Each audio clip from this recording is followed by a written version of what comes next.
What does the low amount of early entrants in the 2025 NBA draft say about the state of college hoops in the NIL era? Say it again.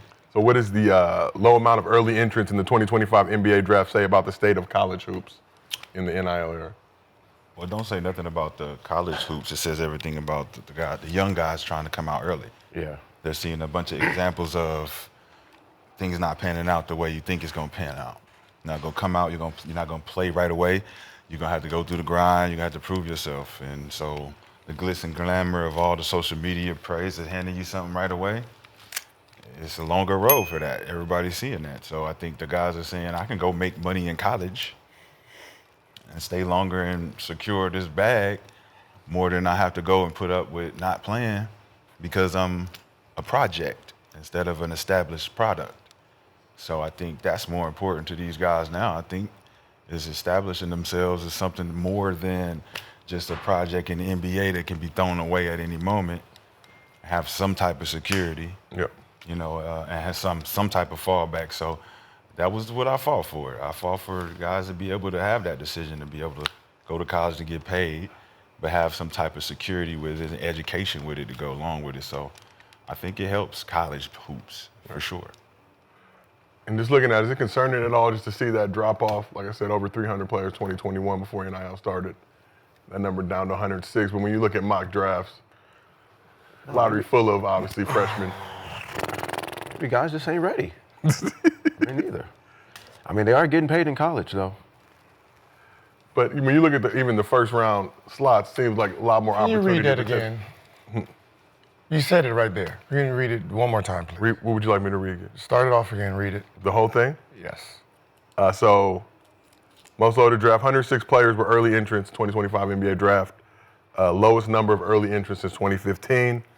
So 91 underclassmen entered the draft in 2015. 90. So 91. In 2015. Uh-huh. How many How many under? 106 So more underclassmen. than 2015.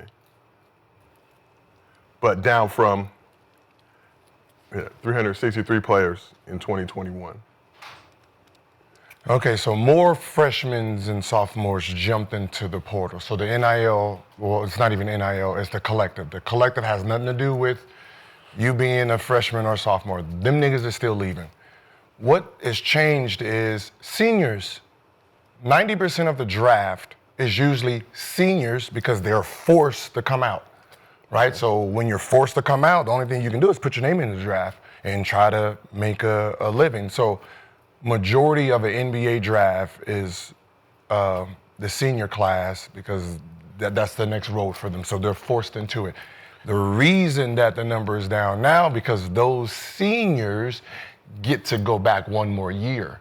So if you look at the landscape of college basketball right now, the guys that their careers is over, they got to go overseas, they get their value now. So now those guys that are 23, 24 years old are worth 2-3 million. So instead of going into the draft, they can get their year back. Oh, hey, I'm part of the COVID year. Can I get my year back? So all the seniors that will be coming into the draft, they're staying one more year. Those are the guys that are getting the 2 million, the 4 million. There's a 27-year-old that's on the USA, the USC team, right? Those guys are valued. So the older guys that will end their careers are valued. That's what's coming in. All the overseas kids that didn't come over here because they never had a value. Now those guys are coming into college basketball. So now you got a whole bunch of guys that are 24, 25 that have been playing pro their whole life. They get eligibility now. So now you got a whole bunch of overseas guys coming into this draft getting paid big money. The freshmen, they're gone. There's not enough money in college basketball that's going to tell a top 10 pick not to come out. The 30th pick, the last pick in the first round, gets a guaranteed $15 million. That's not in college. So the guys that got to go overseas, make a couple 200,000, those guys are worth $4 million now. So you're going to stay. What's the numbers again? So 106 early entrants. How many last year? They don't have the number for last year, but Down from 2021 was the peak. 27-year-old in 363 college? Of 363 in 2021. So he's down from a peak in 2021. Yep, the peak of 2021, that was right before NIL started, and I think the COVID years are The done. COVID year, so everyone got to add their extra year now. Yeah, So but- this is the last year of the COVID year. It's down 200 and something. Yep, 200. 257 if I do the math from that 2021 peak, which again was pre-NIL. Before You know how get it many? back. How many of the 100 are underclassmen? 106, the early entrants are all underclassmen. All of them. Yeah, All- that's just the underclassmen entering the draft this year, putting their name in. So how many seniors? How many seniors? How many total seniors? Yeah. A lot. So all of those numbers are all underclassmen numbers. 106, yeah. For 106. Down from No, 363. okay, all underclassmen. that's total. So 363 early entrants in 2021 for underclassmen. for underclassmen. That's Early freshmen, sophomores, juniors. early entrants. So their college eligibility was not exhausted. 106. Wait, hold on. When we say underclassmen, we mean what? Freshmen, sophomores? I think freshman, sophomore, juniors. Yeah. Okay, so underclassman is a senior who has another year too. Remember, everyone gets their year back. Yeah, okay. So that's what I said. So the way you're wording it. If Well, I'm a senior this That's year, the way the league worded it. yeah. If I'm a conveying senior that this message. year and I have another year of eligibility, I don't have to go. Yeah, but I think those COVID years are done now. So you got No, this is the last year. There were 195 early entrants in the 2024 NBA draft. Down kids from in there. college. 95 down from there. So 195 last year, 106 this year. It's a lot. It's a lot of people change their mind. Yeah, money's high for But Gil, like you're saying, if you think you're going to be drafted in that first round, you're coming out. you're coming out. So really, this is It's the guys that are like Auburn, those guys, you know, that roster was worth $8 million. You got guys who are seniors that could have came out. They're asking for $4 million for transfers that average 12 points a game. I mean, teams, these college coaches want older people now. well. They want to win now. So shifting to the college side, do you think the NIL era has been good or bad for college hoops? NIL is not NIL. Collective. People being able to earn money off their name. The collective has been bad for college basketball because there's no loyalty to anyone. The collective is the boosters paying for kids to leave schools. That's the collective. NIL is name, image, and likeness. There's only a few kids that are doing that. That's not that's not what you're seeing. That's Shador Sanders, that's Juju, that's Paige Beckner. This is just a small group. About 10 kids are name, image, and likeness. Everybody else, they're getting paid from the school themselves. That's the problem. Why is it a problem? No one asks if it's a problem or not. If there's a problem, it's the problem from the school paying. And name, image, and likeness, you're getting paid off of your name, image, and likeness. Like you're going out there getting a shoe deal. You're going out there getting, moms and pops, sponsors. That's a name, image, and likeness. The school paying you to leave that school to come to my school, I give you $2 million, I give you $3 million. That's a different beast. How is it a problem, though? You said it was a problem. That's a problem. That's why college is the way it is. It's flip-flopped. So everyone's play 1 year, you All-American, you this to this, your school can't afford you, they offer you $3 million, you take it off. I guess, how's that any different from what we've seen? I mean, if there's a problem, it's the problem because there's no stability right now because everyone's just getting up and leaving because, people are just offering them more money. But we don't have any shackles on us anymore. It's actually free game. We become more than amateurs. We get to dictate where we want to go now.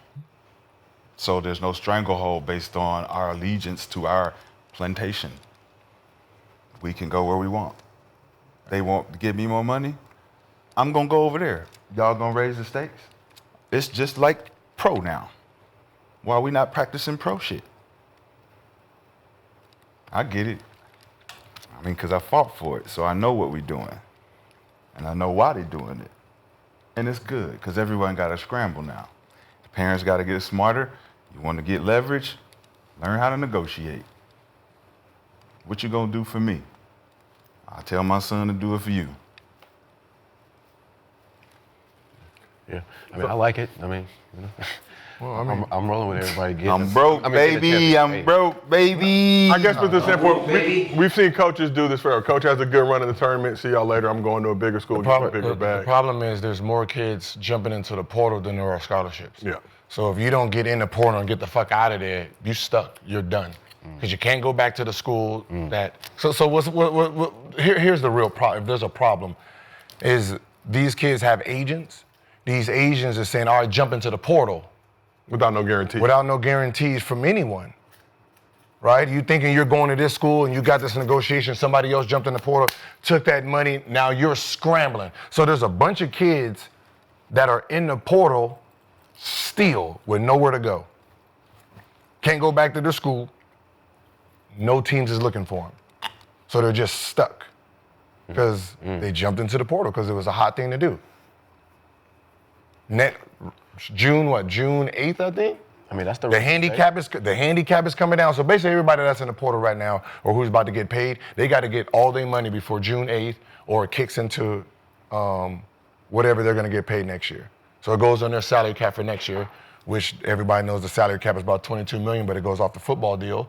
So there's going to be a lot of schools that are popping today that's not going to be popping tomorrow because there is a salary cap now. And if you go into a school that's heavy in football, your basketball ass ain't getting shit. So you can be worth $4 million a day, your ass is worth $4 tomorrow from the same school because they're not going to have the money. So you got to eat now. Yeah, I mean. Today, listen, some of these girls is going in there getting 100,000. Hey, get it, because it ain't in the W for you right now. Yeah, I mean, it's the risk you take. I mean, but it still gives kids an opportunity though to make money, feed your families. But you just got to be more smarter. We just need a union, that's all. Wanted to establish an allegiance and an alliance to protect the athletes in college when they're going through this type of shit. You bring in the agents, you bring in the manipulators, money's gonna go all over the place. So that's what a union should be built for the college athletes. That should probably be the next step for everybody to try to do to protect these kids from the sharks. And then when you get that, shit, everybody's gonna be fine.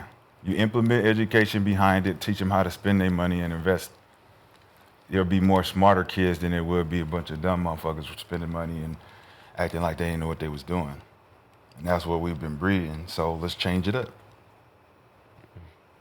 And there have been some discussions, I think, Dartmouth or a couple other spots where they've talked about unionizing, but that presents a whole other different issue with labor unions and all that type of stuff now. Where I got 2 kids in college right now, so I had to learn fast, understand, talk, and realize what the difference is, and understand that's why we reclassed. Yep. Because I know I know what happens, so I know what he's gonna be worth next year, right? I know there's a handicap coming next year, right? So that's why we reclassed, so the money's unlimited today. Unlimited, right? So, you're talking about BYU, it's BYU, right? They got a dude that's making $4 million, another making $3 million. But that's the reason why they did it, because once that rule comes in, boosters from the outside, they can't just spend the money they want to. Right. Then it's gonna have to be under the table again.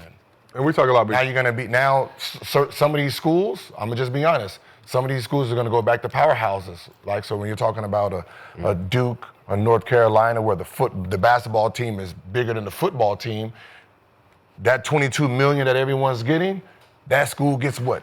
18 out of the 22? Yeah, now they get to pay for whoever they want to. Now you're talking about a team like Alabama, where the football team is the shit, and you got to play under $22 million. They getting 21 of it, and the other $1 million goes to the rest of them. The basketball teams of other sports ain't gonna be worth nothing. So now it's gonna be under the table shits again. Or these players can still get NIL deals, right? Based on NIL, but that's just a small fraction. They're trying to handicap that too, which I think is wrong. They're gonna have to fight for that because you can't tell a kid what his value is. They're trying to put a value system on what they think everybody's worth. Right? So you can only get $500,000 on your NIL because that's what the market, you don't know what the market dictates. So they don't want someone that can manipulate someone's name. But you can't put a value system on someone being liked by the public. And that's what I'm afraid of. That's going to happen. Like just one of those kids that just averaging 1 point a game, but they just got it. What was the kid from what was this? Ball boy. Oh, Who got famous? Benese State, yeah, it ended up going in him. State. Somebody like Or, him, they're going to say, you're not playing, you don't get the NIL value. But he can make his own deals. Yeah, you don't. But that's what I'm saying. That's what they're trying to do. They're trying to put a handicap on everybody's value. Yeah. And somebody like him just come out of Woolworth making money off of his name, image, and likeness. Let me ask you a question. Why would I handicap a value system if I can't afford to pay you? The colleges are going to go bankrupt because they can't afford to pay the players. Mm-hmm. That's why the boosters come in. Mm-hmm. The alumni. Colleges can't afford to pay the coach, teachers, staff. They're not even considered teachers, the coaches. So some obviously the highest paid employees in the entire state. So what's going to end up happening is they're going to go looking for more government funding for the schools so they can pay for the athletes to come, because maybe your team or your school don't got the alumni that's willing to put the money up, like James Harden did in Arizona State. Yep. Like many other players are going to go back and do and create funds to make sure our university for the future got $100 million. Yeah.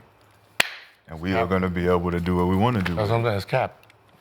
But the power schools obviously are still going to be able to, because you say whatever the cap is, they have that bread at their disposal. Under the table. But where the lower schools, you may have a $22 million cap or whatever it is, but a smaller school don't got that level of bread anyway to reach that point. That's what I said. It's gonna be crooked, because obviously now when you're talking about on paper, on books, seeing how much everyone makes, right? It better say 22 million, whatever we're giving you. So if USC can only have 5 million on cap, it better say that. There better not be a kid on here that's making 12 million. So most of that shit is gonna be under the table. But on the books is whatever I would call it multiple NIL deals from different sources. Yeah, for people that can go out and get those. A lot of kids obviously don't know how to do it. Seven, we can't have you on the books for 7. We'll have you on the books for 3, 3, and 3. Wild time. College is crazy. Yeah. Look when I started. Yeah, even from a loyalty standpoint, though, I think you talk about free agency in the league, but you sign a contract, you're expected to, it's multi-year length. You're expected to adhere to that contract. Where college, these dudes might get a bag. I'm out 2 weeks later. We've been adhering to the contract unknowingly for years. Yeah. The invisible NLI. Well, no, the National Letter of Intent. The National Letter of Intent, right? We sign over, we got to be here. It's a contract for 4 years, year to year. No pay, you get to play. Yeah. Okay, now we changing the landscape. That's what it's supposed to be right now. Control it. But you gotta get good advice. You gotta get good mentorship. Can't just throw this shit around. You gotta come see Larry.